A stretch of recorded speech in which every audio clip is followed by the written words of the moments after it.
Le délai légal de recours à l'avortement a été allongé à 12 semaines de grossesse en 2001. Plusieurs lois ont depuis renforcé le droit à l'avortement. En 2019, le nombre d'IVG en France s'élevait à 232 244. On observe même une légère augmentation par rapport aux années précédentes. Ainsi, c'est environ une grossesse sur 4 qui a été interrompue volontairement. La proposition de loi que nous examinons aujourd'hui prévoit en premier lieu d'allonger le délai de recours à l'interruption volontaire de grossesse de 12 à 14 semaines de grossesse. La moitié des IVG réalisées en 2019 concernent des grossesses de moins de 6 semaines.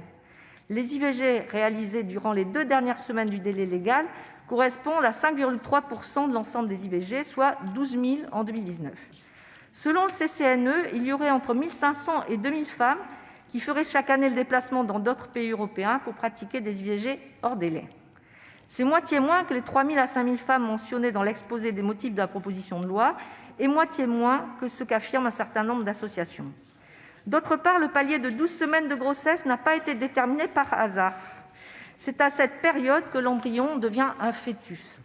À 14 semaines, le fœtus mesure plus de 10 cm et il se meut. Il a un crâne, ses principaux organes sont formés.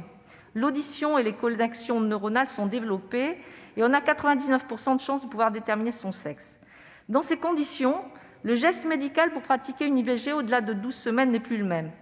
Le professeur Israël Nizan, président du Collège national des gynécologues et obstétriciens français, explique que la tête du fœtus est ossifiée et qu'il faut l'écraser. Le geste lui-même est donc terrible pour celui qui le fait et pour la patiente.